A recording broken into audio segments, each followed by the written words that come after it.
Prose and Comms.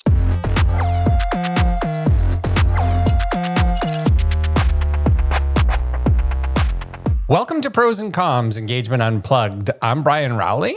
And I'm Laura Smith. And today, we're actually doing a little bit of a wrap-up, Laura. It's hard to believe. We've got like 15 episodes behind us at this point. Like, it's crazy. 6 months. I know. We never thought we'd do it, and then we did it, and look at where we've come to. Yeah. I think it's been actually it's been a big first year, obviously, for Prose and Comms. I mean, we've had, obviously a lot of conversations, a lot of new listeners, and a ton of honest takes about marketing, branding, and I think, the overall customer experience. So for our final episode of the year, we're looking back at some of the moments that taught us the most and the ideas we're carrying into next year. So I think this is going to be a fun one. There's some really good takes here that we've got. Yeah, I'm excited to talk about some of these highlights, but it's not to say that all the other conversations that we had weren't super interesting. And obviously we learned so much from all of them, but we're just going to highlight a few today. And we're going to, wouldn't be a year-end episode without a highlight reel. So we've had so many guests, so many conversations. We know you've all had your favorites. I wouldn't say we have our favorites per se, but we might have a few favorites. I mean, maybe. But we're going to count down our top three episodes, sharing the moments that stuck with us. Okay. So the first up is why your culture might be killing your customer experience. And that's with Bob Osmond. So one of the moments I loved from the conversation with Bob was when we asked, how much of a role does empowerment play in creating standout experiences? Let's hear what he had to say. If you have a very clear reason to go to work every day, you know why you're showing up, and you live in an environment that gives you clear guidelines, the empowerment or the autonomy to make decisions, right, that you think are going to be in the best interest of your customer and the brand, that makes a massive difference. And, Ritz-Carlton's just one example. I mean, obviously that's a luxury brand, but I think that happens day in, day out, even in small to medium-sized businesses or mom and pop organizations.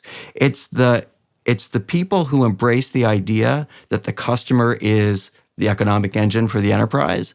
Those are the ones that are successful. Yeah, so I know we talked about the Ritz-Carlton example in that, and I think we even talked about Trader Joe's too. And I feel like those kind of, resonate because they're clear examples of how people living and breathing the brand to really make sure that the culture is infusing the customer experience. But Bryan, has there been any other example since we, recorded that you would say comes to mind that also does a good job of it? Because now I feel like when you talk about it, you kind of like live it and you want to experience what's happening around you. And has anything, kind of come to mind for you since that conversation with Bob?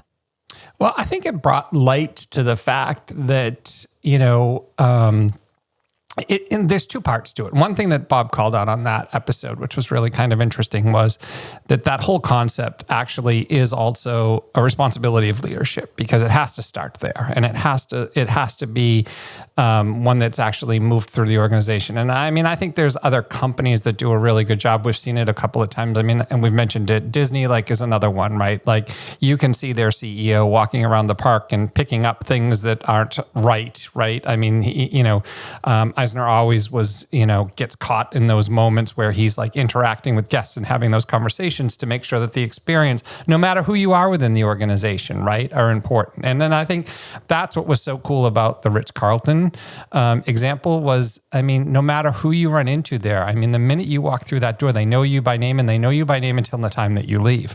And I think those are the types of things that create those impactful moments. But it does start with everybody in any role within the organization. It's not meant for just frontline employees. It's for anyone that has that interaction. So I found that to be an actually really interesting one. Yeah, and I liked our conversation because you just said it, but starting with leadership. But we did have a good conversation with Bob about does it need to start with leadership, or can a community of employees kind of really start to set that culture, then kind of rise up? And there was a little bit of debate around that. And I agree that I think it has to start with leadership, but then you have to have the employees in the organization behind that genuinely, not just talking the talk and walking the walk. So I think that means that the employees don't just need to say it and agree with on paper, but actually walk the walk and talk the talk, along with the leadership. So I think it's just super important. So obviously for organizations like Ritz-Carlton and Disney, as you mentioned, those clearly are infused in their everyday lives, but leadership has to be setting the standards and the foundation for that. So I think it's important for us to think about as marketers in organizations, but also as we are consumers and interacting with brands, like pay attention to that, right? Yeah. Because you want to engage with a brand that makes you feel like you're a priority genuinely, no matter who you're dealing with on the brand side. Yeah, and I think that's the key piece to it, no matter who you're dealing with on the brand side. And that's not the customer side, that's the brand side, because it doesn't matter who is having the conversation with that customer, that experience should be a positive one. It should be the same. The overall messaging that's delivered and the way in which the brand represents shouldn't matter whether you're talking to someone in accounting. It's not just a marketing role, right? It's not just a sales role. It's anybody who has that touch point. That's the part to that episode that I found to be really beneficial. And quite honestly, not that we didn't know it already, but when you put it in that context, I think Bob did a nice job of explaining that and getting to the point of it. Absolutely. But I mean, we can't walk away from the Bob episode and not talk about Bobisms, right? No, we have to. So, I mean, we had fun with that. And let's be clear, Bob does not coin all these. It's not all his quotes and sayings or whatever. But there is just a lot of fun to be had because a lot of the Bobisms we live and breathe every day. Somehow they carry on. They're catchy. You don't forget them. You know, we just were talking about walk and talks during our prep. You hate them. I love them. But I think one of my favorite Bob-isms is don't borrow problems from the future. I knew you were going there. But I have to say, What's yours? you're not wrong. It's that one. I say it all the time because as we look at that, how many times do you hear people who are predicting what's going to happen next, and that's dictating the behavior that they're exhibiting at that one point in time? Why worry about that? It hasn't happened yet. Don't think about that, right? Stay focused, stay in the moment. And I think that actually takes us to sort of our next favorite, right? And that one was at the crossroads, emotion, intentionality, and the power of connection. And that was with Jez Rose. And so in that episode, we asked Jez to talk about what he means when he says intentional experience. And this next clip actually challenged us to think about the moments we often overlook, the ones that actually give us the most control over our impact and decisions. Let's take a listen. If we're more intentional, the only way we're going to be able to do that is to be in the moment. This moment right now, as I am talking, as you are listening to my voice, is the only moment that we have any guarantee of. Everything that happened before, we can't do anything about. There's no guarantee about what's going to happen in the future. Literally, this moment here is it. We got to wake up this morning. There was a ton of people that didn't, and a ton of people that didn't expect not to wake up this morning either, right? So when you're at that crossroads, you have to be in the moment in order to understand and appreciate what is the direction you can go in, because we've all made those long plans in business, in life, emotionally, spiritually, financially. The road is never straight. It's just you never go from A to B. You go A, 8.1, 8.5, 7, detour via G, back via H, double skip over Z. We didn't think we were going to get there. Oh, back to B again. It's never in a straight line. So intentionality and creating experiences that are intentional is about being in the moment. And that's the only way that we can connect with people. I miss hearing his voice. He's such a fun guest. It's such a fun, and I feel like that was our first episode. Maybe was that our first episode? I think it was first or second. Yeah, it was very early on for sure. Producer Joey, I think it was our first, right? Right. So anyway, it was so long ago, right? That was 6 months ago, which is crazy because it feels like, we've been doing this for a while, but I miss his voice because he was a fun guest to have on, obviously inspirational and hysterical. So anyway. That one resonated though. I mean, the comment of the only real moment we have control over is the current one. And, everything before it is fixed, everything after is not guaranteed.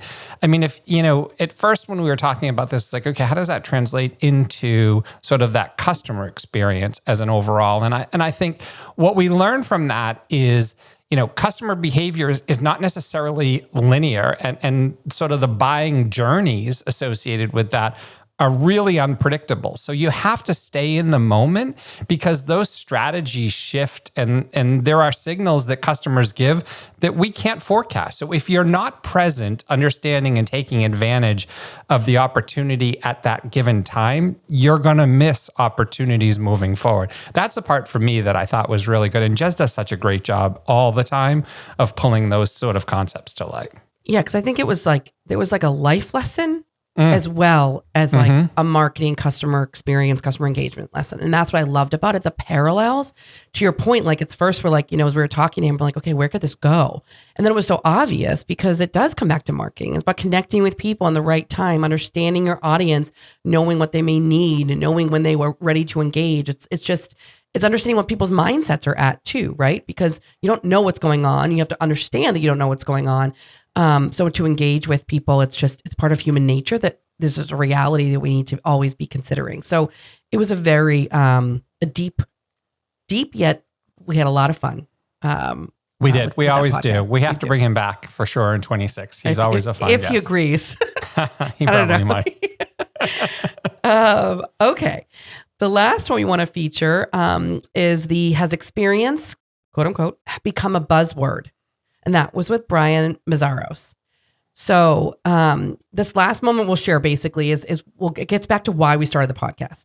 So let's listen to Bryan and hear his thoughts on this episode. For me, I think it's, experience is creating a unique moment that someone feels emotionally connected to, that is something that is memorable, that resonates with you long past the experience. But I think it allows you to recognize the moment that you're in and feel some type of connection to what you're visualizing or interacting with in a space. I think there's a lot of brands and environments that will put in displays and throw up flashy content and call that an experience, and I think it's misleading. It might be visually gratifying. It maybe conveys some type of information that helps them better understand about maybe what they're selling or information. But I don't call that an experience. I call that a misuse of the word. It's just good information that's relative to you, where the point of engagement is at. But I wouldn't call that an experience. I think it's just missing, there's no emotional connection. There's no storytelling element. There's no change of behavior.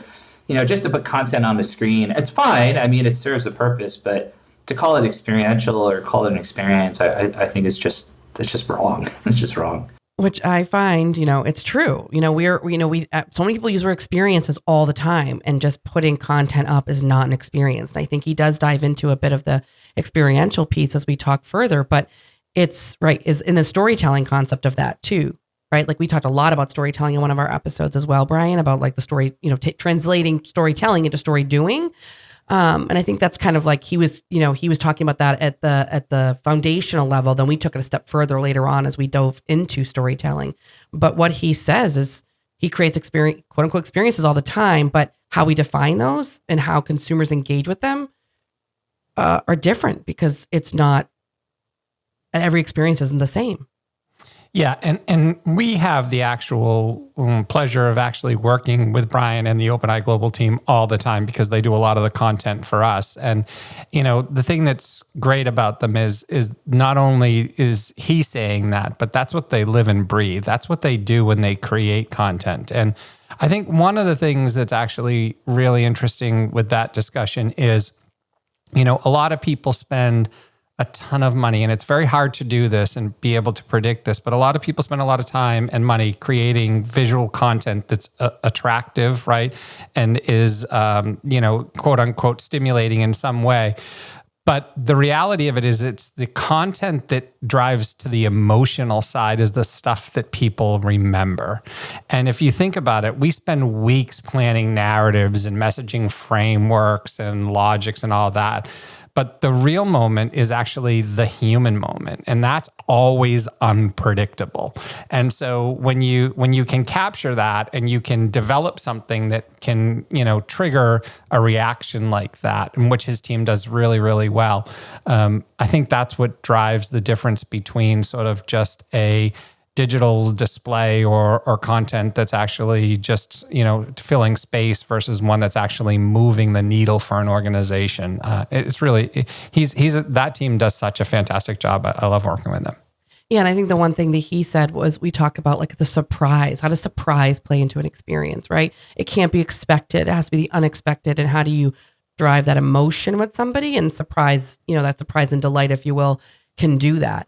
I think a lot of what we also talked about with him was, field experiences. They forget about the consumer. Like, they're building something fantastic and it's super cool. And it's like, you think it's gonna be so highly engaged with and all that, but you're not thinking about the end consumer. You're creating it for your own brand and the purpose of what you're trying to showcase. And I think that's where he touched upon like the failures. You're not going to succeed if you're forgetting who you're creating the content for. And I think one thing, Bryan, you've brought up in other episodes, not this one, I don't think specifically, was in your previous role where one of your booths that you created was like a large projector, was like, right? It was like that was creating it for the brand, not for the consumer. And you realize that when you were called out on it. Right? Yeah, you have to. I mean, those are types of things that, when you go into these shows and you see the amount of time and investment that people put into it. And the question always comes back to, are you doing it for you? Or are you doing it for the people that you plan to have visit the booth? And there's a big difference. And the results of successful or not successful when it comes to trade shows and events really goes back to that. Did someone feel like you were talking to them and solving a problem that they had when they entered the booth? Or were they literally just there to listen to you ramble about something that you thought was important but had no relevance to them? And I mean, the reality of it is, people who do it well do that really, really well. People who don't, it's as obvious as can be. And I think if we were to walk a trade show floor, which we do, and we will be in the new Couple year, weeks. at ISC or NRF too. But the big one at ISC is we'll see a lot of fails there. You're just seeing it's all about the product and the brand, and not necessarily about how to drive that consumer in and to get them engaged and them to think about how they might meet you as a brand. It's people get it wrong. And so there are a lot of failed ones, but yes, Bryan's team does amazing work for us and for many other brands to avoid that. That's kind of the goal, right? Is to create experiences. And I mean, I think Alicia Henley did a nice job on our episode with her too, right? Talking about what she, I think, referred to as Instagram moments, right? Those moments, and how do you help capture that on the show? And there've been others, right? Like, I mean, there's a couple of others that stand out. We talked about process and creativity, right? Like, that was another one. Like, does process get in the way of creativity when, you're looking at it from a marketing aspect? Those are all things that we do consider and take, because you don't want to, put too much of anything in place. You really need things to happen in an organic way in order for teams to be successful and for you to create the most amount of impact. Yeah, it just, you're bringing up some of those other episodes because it's true. Like, these three were definitely, the most listened to, downloaded from a metric standpoint. But there's so many other episodes that got a lot of traction that we saw through our own networks. And that one being about creativity versus process sparked a ton of conversation on my network, I know, as did the agency or in-house conversation.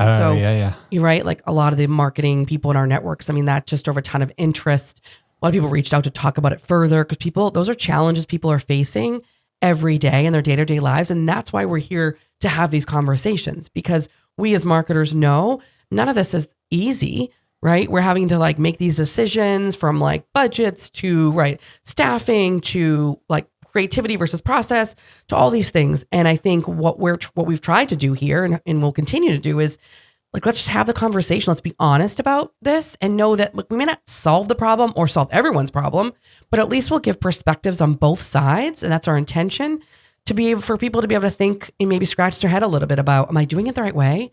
Maybe I should try a different way.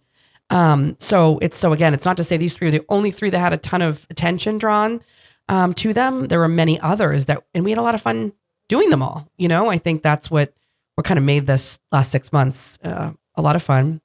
Sometimes not fun having to do it, on Monday was fun. mornings. Monday mornings, 9 a.m. Or having when your our favorite, mics didn't work and our Yeah. headphones didn't work, Yeah, and yeah, Joey's yelling at us. But you would never know that. Right? No one ever We have a know. great producer. Joey does a great job for us. We need like a bleep. What is it called? Like a bloopers reel. We need like There's of lots all of- the no. moments. We could hours and hours of that if we want to release it. Sound check. Still don't hear you. Sound check. But it that is echo? a lot of Ryan's fun. echo. And you do get a lot of conversation. I can even tell you, like, some of the conversations people had with me, they're like, you know what? I don't necessarily agree with the take or the perspective that you had, but the reality of it is it's a conversation. And you and I, especially, like, you know, we've heard, you know, people who say, oh, I wish you guys disagreed more. And we don't disagree a lot. We actually are fairly well aligned on things, but that doesn't mean we don't, and we're not open to other perspectives, and open to having those conversations and listening to what other people are thinking, because at the end of the day, we can learn from a different perspective than ours, and we're open to those conversations. And that's why we've invited some of the people that we have on to have the discussions that we've had this year. So it's been, for me, I think it's been a lot of fun. I love this platform. I think it's a lot of fun. So Yeah, I've definitely learned a ton. I mean, I've taken more notes on what, you know, the advice some of these folks Sure. have given us. I'm like, this is genius. These are experts in certain areas. I'll take it. And it's been super exciting. So this is a transition, I think, to our own hot seat. Hey, Bryan. Hey, Laura. It's your turn to burn. Hot seat. wow. I love what Joey does every time.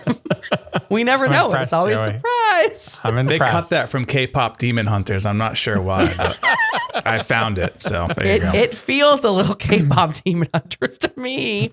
It's K-pop genre. I mean, it should. Oh, it's a genre. That's good, Joey. Good stuff. Thank you, Joey, for that great transition. So we're going to put ourselves in the hot seat to wrap things up today. We've always asked our guests the tough questions. Now it's our turn. So I'm going to start, and I'm going to ask Bryan, what is the biggest trend that we underestimated?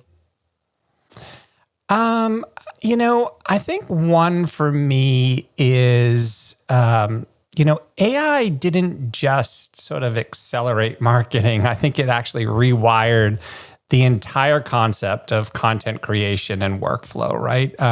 We knew it would help. I don't know that I realized it would reshape like a lot of roles and job expectations and timelines, and even some of the conversations we've had around defining like originality and can you do AI and still create sort of an experience that is, you know, both personal and aligns with sort of the overall. So, I mean, we knew it was going to be powerful. I didn't think it would be as powerful as quickly as it probably came into play. And I think, you know, this is another one I think with Brad Hinsey, we actually talked about this, and we had said that, you know, when you think about the web, like it took years for people to translate and get used to the web, right?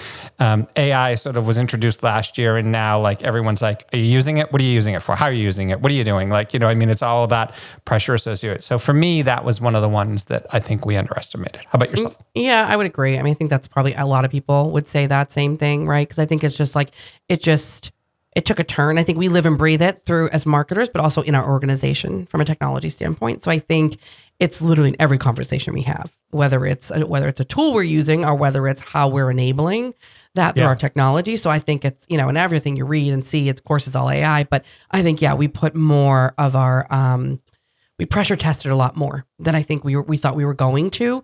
And now it's become part of our, you know, every day. I think we have a ton of room just learning from Brad about how him and his team are using it and really, you know, systematically building it into their organization. But that just gets me more excited about like the opportunity, because we made a lot of headway, but there's so much more room for growth there. Yeah. What's a hot take that you would say we now stand by? The managing your schedule with April. That one and hit deep for you. That one was a deep one. I was like, good Lord. I really hope I hope someday I could do it. I need to like hire her. But it was all about like eliminating like how she helped people. Because the first problem with people when they try to think about like, you know, are they helping sell for an organization, building relationships and growth and things like that? It's like the schedule is people's like the worst enemy. And so managing like, how do you, you know, she helps people eliminate 8 hours of meetings from people's schedule. Like that's an example she gave. So in talking about how we believe everything is urgent, and we do. Like your head's down doing something pings, you look up. Well, like how do you remove those things from your everyday so you can be so laser focused on the things that really matter? And obviously her and her team do this for a living, where they work with leaders to help them remove those barriers and create that space to be able to do their thinking, the work that needs to, the most effective work they need to. So that to me was like, wow. So I want to stand by it. I guess I believe in it. I need to like put, pen to paper and figure out how to do it for myself, because meetings do overtake our lives. But it was just a fascinating model where people are doing it. And she had said like someone, bonuses were increasing because somebody learned how to better manage their day-to-day workload and team and life that had that much influence on the bottom line. So that is one we need to figure out to do. Yeah, and that's actually, it's funny because just yesterday, I actually thought of her because I was looking at my calendar and there was 1 hour that I wasn't at least double booked during that hour for half-hour segments. And I was like, okay, whose fault is this? No one but my own, right? And I went back to that episode because it's true. You're not efficient. Like I think her points and some of the things that she mentioned were really interesting. And I mean, the other thing for her that I found to be very interesting was the aspect of, we all are in the sales capacity role, right? Like we all have to think of ourselves in that role because that's what we do. And I think that actually helps in prioritizing, like, is this really valuable to the business or is this just taking time out of my day? And the things that are just taking time out of the day are the things that we have to reprioritize. And it is, to your point, it's a lot easier to say than it is to do, but I do think it's something that we should be aware of and focus on. Absolutely. Okay. A hot take that we no longer stand by. Oh, let's see. One that we no longer stand by. I would say I would go back to AI in regards to this one. And the concept of everyone needs to adopt it fast, I don't think is necessarily correct. And again, I'm going to go back to the Brad conversation because I think it was really important. I think everyone needs to adopt AI, but responsibly and intentionally. I think people need to look at it and I think they need to understand, how does it fit into my job and in what ways can it make me more efficient in the job that I do? And a big part of that is understanding how people are using and what tools are they using. Because one of the things we found is, a lot of organizations are dictating, these are the tools that you should use for AI. And the reality is there's a lot of people who are in the behind the scenes who are using their own tools. So I think one thing is you have to start to understand what people are doing. But I do think it's responsibly. And I do think organizations have to think about it. I don't think this is an individual contributor within a business that needs to stay laser focused on this. I think the business itself owes it to the employees to think about, how does this work? What guidance can I give people? How can I educate them and give them a place to ask questions about AI tools, to be able to give them resources if they need to? So for me, I would say it doesn't have to be fast. I think it has to happen, but it doesn't have to be at the speed of light, and I think it needs to be intentional. I would say the other thing that I would ask you is, what would you say there's one idea that we want everyone to bring into 2026? I have like two thoughts on it that really kind of are connected, maybe not. One is this, going back to Bryan's episode about experiences and like, let's not overuse the word. Let's not say we're all creating them, because we're not, And so I think it's about like really understanding what an experience is that our audiences want to engage with or be part of. Because how many times we talk about like creating engaging experiences and everyone's saying that, but what does that really mean? And so I think it's about like defining and understanding and just doing better as marketers to create those experiences that do surprise, that do draw people in, because it's not just about the brand. It's about what the end outcome is that we want people to get out of it, to better their lives, to better their everyday, whatever challenges they're trying to overcome. So that's one piece of it. And the other side of it would be the marketing and sales piece. And it's top of mind because we do have another episode dropping in the new year that does kind of go deeper a bit on the marketing and sales. And so it's just top of mind because we've been talking about that and really understanding the fact that marketing and sales do not succeed without each other.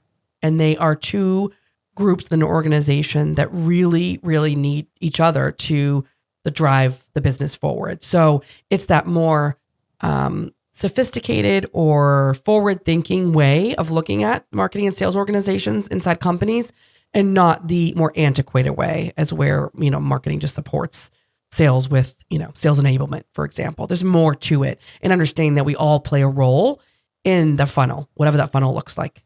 So I think that's one that we'll dig deeper on it. And I think we in our own organization we've come so far and advanced there, but we even have more to advance. And I think we've got a lot on our plates and a lot in our plans for next year that will do that, which is super exciting. So I just hope that others kind of want or think about it differently if they are in an organization that feels like it's the old model. Yeah. I think the other one for me was the importance of realizing you are your own brand, and making sure that you put that forward. Yeah, Kate did a great job of that one. And I think that's important because, how many times do you look at pictures of people at events and you're like, oh my gosh, look at what they're standing in front of or how they've presented not only us, but themselves, right? And I'm not saying that of our teams necessarily, but just in general, when you comb through LinkedIn and you look at things that are going on, right? You look at people and you're like, this is your brand as much as it is the bigger brand. And I think if people took the time and realized, it doesn't matter whether you're on social, it doesn't matter whether you're in a face-to-face meeting, it doesn't matter whether you're meeting someone for the first time, there's two brands you're representing, yourself and the company that you work for. And both should be equally as important to you, and you should be equally as focused on making sure that leaves a good impression beyond that. So, I would just say that I think anybody that's out there, especially that's customer facing or representing themselves, should do it with the same level of integrity that they're doing the brand. It's equally as important. Yeah, I think the last one's just like fun. Like, I guess, if I would think about what our challenges were, we kind of talked about some of them being some of the sound challenges. But like, if for me, I never did a podcast. So Bryan, you've done podcasts before. You stood one up at your last role. For me, the challenge was like, this was a great personal and professional challenge for myself because I'm like, this is out of my comfort zone.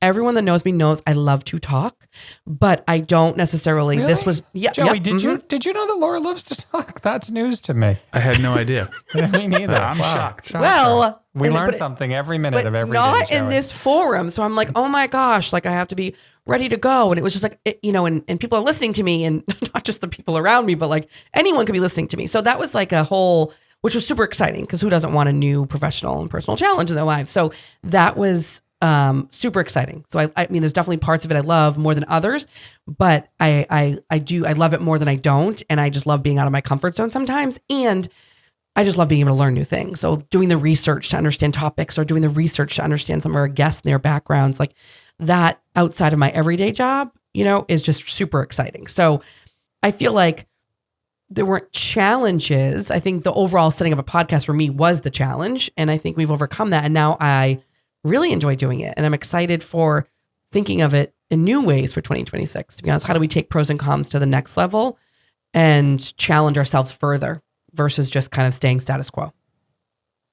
Yeah, I mean, I think you've done a fantastic job. I mean, you've settled into this very well. I mean, like the conversation is very natural. I think the guests always are feeling comfortable. That's our goal, right, of what we're trying to do. I think the interesting thing is I think people don't realize, and it's a lot of work in order to do this. And for me, some of the funnier moments are, the prep work that we're doing and like our initial conversations were like, oh God, I don't think that's going to make for a good podcast, right? And like being able to have that honest conversation with ourselves, right? To say that doesn't work. And sort of the back and forth we've had associated with that for me is actually kind of the funny stuff. And I'm just glad we don't have some of those takes. Joey, don't pull any tricks here, but I'm glad we don't have any of those takes because it is like you can tell immediately. You're like, oh, that was a disaster or that wasn't going to work. But then, quite honestly, there have been ones that we've thought were disastrous, right? That come out afterwards we're great. like, actually, that's really wow. That Yeah, came out really good. So we might feel uncomfortable, but like in the end, that was a great conversation. And I will say, like the prep, we prep with our guests, and then we of course get on the line and we start to record. But I would say, like, I think we are very honest with our guests. Like, we are having fun. We are going to banter. I might swear.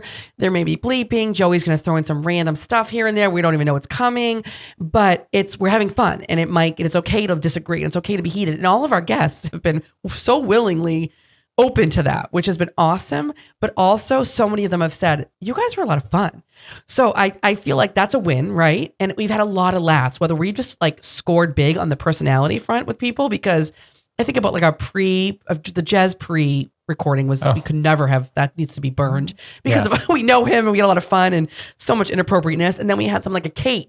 We just happened to be on the line longer with her earlier, and Brad too. Like, I'm just thinking of these situations where we're hysterically laughing and then we have to dive in to record, and we're like, okay, this is going to be easy because we've just got great personalities and we have a vibe, and they're picking up on it. And that's been super fun. It's not to say everyone has to have our vibe, but we've been very lucky. So a lot of laughs, of laughs. We've had a lot of laughs. We've had a lot of fun. And we're obviously going to continue doing this into 2026. So we're excited for that. For those of you that are out there that have been listening, we want to thank you for that. And most importantly, if you liked what you heard today, be sure to follow us, and we'll see you next year.